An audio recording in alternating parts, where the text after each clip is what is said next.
Students, कैसे हैं आप सब। उम्मीद करती हूँ आप सब खैरियत से होंगे। Welcome to my YouTube channel. Students, आज का हमारा लेक्चर है about exercise of chapter 6 chemical bonds. हमने अपने प्रीवियस लेक्चर्स में इस चैप्टर को बहुत डिटेल में डिस्कस किया। आज हम इसका एक कंक्लूजन निकालेंगे या फिर इसकी एक्सरसाइज के साथ डील करेंगे। ठीक है, एक्सरसाइज असल में चैप्टर का निचोड़ होता है। ठीक है, तो जब हमने अच्छे चैप्टर कर लिया, अब हम इसकी एक सेल्फ असेसमेंट होती है जो एक्सरसाइज के तौर पर हमें मिलती है। ठीक है, तो जो चैप्टर के स्टार्ट में 3 क्वेश्चंस होते हैं, उनके आंसर्स पहले हम देख लेते हैं क्या है। तो पहला क्वेश्चन ये है कि मेटालिक एलिमेंट किस तरह एग्जिस्ट करते हैं, मेटालिक एलिमेंट्स। ठीक है, सो हम इसको किस तरह एक्सप्लेन करेंगे। मेटल, पहले आप बताएंगे कि मेटल में किस तरह इलेक्ट्रॉन पाए जाते हैं। हमने पढ़ा था कि जो मेटल होते हैं उनमें ग्रेटर टेंडेंसी होती है बहुत ज़्यादा कि वो क्या करते हैं, अपने इलेक्ट्रॉन को लूज करते हैं और फिर क्या करते हैं, जब वो इलेक्ट्रॉन उसमें से निकल जाते हैं तो उसके ऊपर कौन सा चार्ज आता है, पॉजिटिव चार्ज आता है। पॉजिटिव चार्ज किसकी वजह से हो गया, अब एटम निकला है तो न्यूक्लियस का वैलेंस शेल के साथ अब एरिया भी इसका बढ़ जाएगा। ठीक है, तो वो कह रहे हैं कि metallic atom are positively charge particle and their electron are spread on a larger area than taken by a single atom. ठीक है, फिर वो कह रहे हैं how atom of non metallic element exist. अब नॉन मेटालिक एलिमेंट के atom किस तरह एग्जिस्ट करते हैं, हमें पता है नॉन मेटालिक एलिमेंट जो होते हैं वो इलेक्ट्रॉन नेगेटिव पार्टिकल की तरह एग्जिस्ट करते हैं और उनके पास ग्रेटर टेंडेंसी होती है ताकि वो इलेक्ट्रॉन को अट्रैक्ट करे अपने अंदर। ठीक है, तो मेटल क्या करते हैं, इलेक्ट्रॉन को लूज करते हैं और नॉन मेटल क्या करते हैं, इलेक्ट्रॉन को अट्रैक्ट करते हैं या गेन करते हैं। ठीक है, अब वो नोबल गैसेस किस तरह एग्जिस्ट होती है, नोबल गैसेस इंडिपेंडेंटली एग्जिस्ट करती हैं मॉलिक्यूलर फॉर्म में and are non reactive in nature. ठीक है, और वो फितरी तौर पर क्या होती है, नॉन रिएक्टिव होती हैं।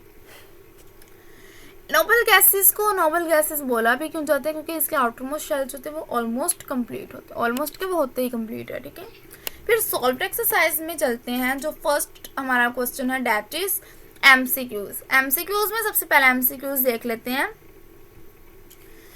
अ मॉलिक्यूल कंसिस्ट ऑफ 2 और मोर। एक मॉलिक्यूल में 2 या 2 से ज्यादा एटम होते हैं। ठीक है, ये इसका आंसर हो गया। फिर which of the following is a cation. Cation की पहचान आपने कहाँ से करनी है कि जब एक एटम में से एक इलेक्ट्रॉन निकलता है उसके ऊपर पॉजिटिव चार्ज आता है और फिर वो क्या बन जाते हैं, केटाइन बन जाते हैं। ऐसे है, बिल्कुल ऐसे ही है। ठीक है, तो ये एक हमारे पास केटाइन है। Which of the following is an anion? Anion की पहचान कैसे करनी, उसके पास नेगेटिव चार्ज होगा और उसमें एक इलेक्ट्रॉन जो होता है वो एड अप हो जाता है। ठीक है, ऑक्सीजन इज ऑक्सीजन क्या है, ऑक्सीजन में O2 होता है तो डाइवेलेंट एलिमेंट है। ठीक है, और ये क्या है, डाइवेलेंट बॉन्ड भी बनाता है। ठीक है, फिर chemical bond between N2 molecule. N2 के दरमियान हमने केमिकल बॉन्ड कौन सा पढ़ा था, ट्रिपल कोवेलेंट बॉन्ड पढ़ा था। हमने देखा था कि N2 में इस तरह एक जगह क्रॉस, फिर दूसरी जगह क्रॉस, इस तरह तीसरी जगह क्रॉस, और इसी की तरह यहाँ पर एक का डॉट, फिर दूसरे का डॉट, फिर तीसरे का डॉट, ये बना था। ठीक है, एक तरफ इधर नाइट्रोजन था, एक तरफ इधर नाइट्रोजन। नाइट्रोजन में 3 बॉन्ड बनते हैं तो ये ट्रिपल कोवेलेंट होता है। फिर वो कह रहे हैं how many atom form 1 molecule of chlorine gas. कितने मॉलिक्यूल बनाते हैं, 1 मॉलिक्यूल। ठीक है, outermost shell of sodium atom has electron. Sodium के आउटरमोस्ट शेल में कितने इलेक्ट्रॉन होते हैं, 1 इलेक्ट्रॉन होता है। ठीक है, और आउटरमोस्ट शेल क्लोरीन जो है वो which of the following has stable electronic configuration. हमने इसमें से सिर्फ और सिर्फ हमने क्या ढूंढने हैं, नोबल गैसेस। हीलियम एक नोबल गैसेस है तो हम उसको ही पिक करेंगे, बाकी हाइड्रोजन, कार्बन, लिथियम ये तो बिल्कुल भी स्टेबल नहीं है। ठीक है, आगे बढ़ते हैं। नेक्स्ट क्या कह रहे हैं वो। ठीक है, which of the following has stable configuration. किसके पास स्टेबल कॉन्फ़िगरेशन होती है, वही helium. Which of the following has double covalent bond. Double covalent bond किसके पास होता है, CO2 के पास। क्यों, क्योंकि O ने 2 बॉन्ड बनाने होते हैं। ठीक है, उसके बाद है जो O है ना, उसने डबल बॉन्ड बनाना होता है, लेकिन कार्बन ने 4 बॉन्ड पूरे करने होते हैं। तो कार्बन क्या करता है, मैं आपको समझाती हूँ इस तरह। कार्बन क्या करता है, कार्बन यहाँ पर इसके साथ भी डबल बॉन्ड ऑक्सीजन इस तरह, और इसके साथ भी डबल बॉन्ड ऑक्सीजन।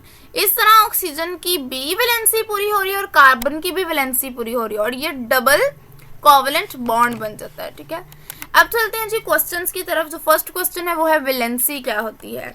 जो वैलेंसी है वो कंबाइनिंग कैपेसिटी होती है एटम की दूसरे एटम के साथ, यानी एक एटम की दूसरे एटम के साथ जुड़ने की जो सलाहियत है उसको हम क्या कहते हैं, वो वैलेंसी होती है। ठीक है, अब एग्जाम्पल क्या है, वैलेंसी जो है वो कह रहे हैं ऑक्सीजन की 2 वैलेंसी है, इसी तरह हाइड्रोजन की 1 वैलेंसी है। तो हाइड्रोजन ऑक्सीजन मिलते हैं और क्या बनाते हैं, वाटर बनाते हैं। ठीक है, आगे चलते हैं। अगला क्वेश्चन है that is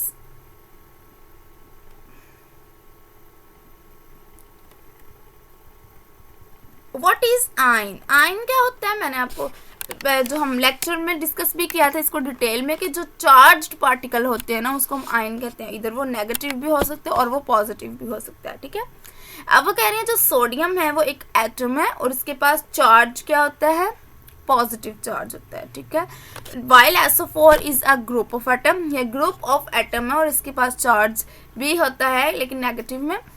both Na and HSO4 are ion, ये दोनों जो है वो आयन है।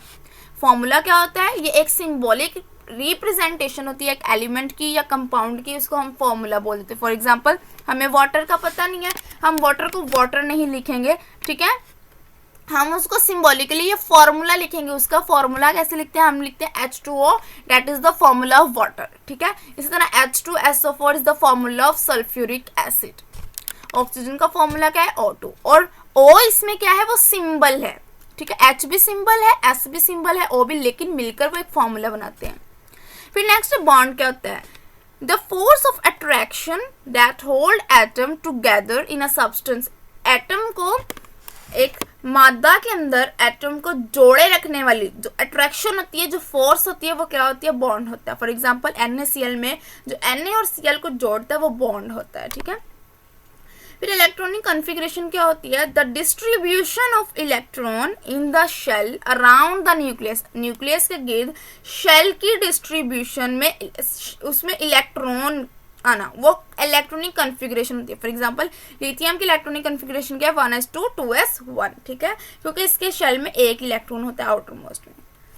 आगे चलते हैं, यहाँ क्वेश्चन है कि copper, iron, chlorine, potassium, argon, phosphorus, beryllium and carbon, calcium and silicon जो है वो उनका क्या है, सिंबल्स लिखने हैं। सिंपल सी बात है, कॉपर का Cu है, आयरन का Fe है, क्लोरीन का Cl है, पोटाशियम का, यहाँ स्पेलिंग गलत है, पोटाशियम में A आता है, और इसका K होता है, आर्गन का Ar होता है, फास्फोरस का P, बेरिलियम का Be, कार्बन का C, कैल्शियम का Ca और सिलिकॉन का Si। फिर वो कह रहे हैं कि राइट द केमिकल फॉर्मूला, नीचे वाले का केमिकल फॉर्मूला लिखते हैं, सोडियम बाइकार्बोनेट। सोडियम का क्या हो गया, Na, और बाय मतलब 2, कार्बोनेट का मतलब क्या है कि CO3। तो सोडियम बाइकार्बोनेट, यहाँ पर बाय का मतलब होगा H। ठीक है, वो डाई होता है, वो कंफ्यूजन से निकल गया। सोडियम बाइकार्बोनेट में H होता है तो NaHCO3 हो गया। कैल्शियम हाइड्रोक्साइड में कैल्शियम का Ca, हाइड्रोक्साइड का OH, तो CaOH2। अमोनिया का होता है NH3। Potassium chloride, potassium K और क्लोराइड Cl। एसिटिक एसिड में CH3COOH होता है, ammonium hydroxide NH4OH and sulphuric acid H2SO4, nitric acid HNO3। Benzene में जो है वो एक स्ट्रक्चर होता है जिसे हम बोलते हैं, बेंजीन का जो स्ट्रक्चर होता है वो होता है रिंग स्ट्रक्चर। ठीक है, तो इसमें एक रिंग होती है C6H6, और मिथेन होता है, ये मिथेन नहीं होता, सॉरी, मिथेन में ना ये हो जाता है फिर अल्कीन वाले में, तो यहाँ पर फिर हाइड्रोजन कम हो जाते हैं, तो इसी तरह ये गलत लिखा हुआ है, मिथेन होगा CH4। ठीक है, in what way the molecule of an atom is different from the compound. एक मॉलिक्यूल कंपाउंड से किस तरह डिफरेंट होता है, the only difference between molecule of an atom and the molecule of a compound is that molecule of atom all atom have same. वो कह रहे हैं कि जो मॉलिक्यूल होता है ना, एटम का जो मॉलिक्यूल होता है, एलिमेंट का जो मॉलिक्यूल होता है, उसमें तमाम एटम जो होते हैं वो सेम होते हैं।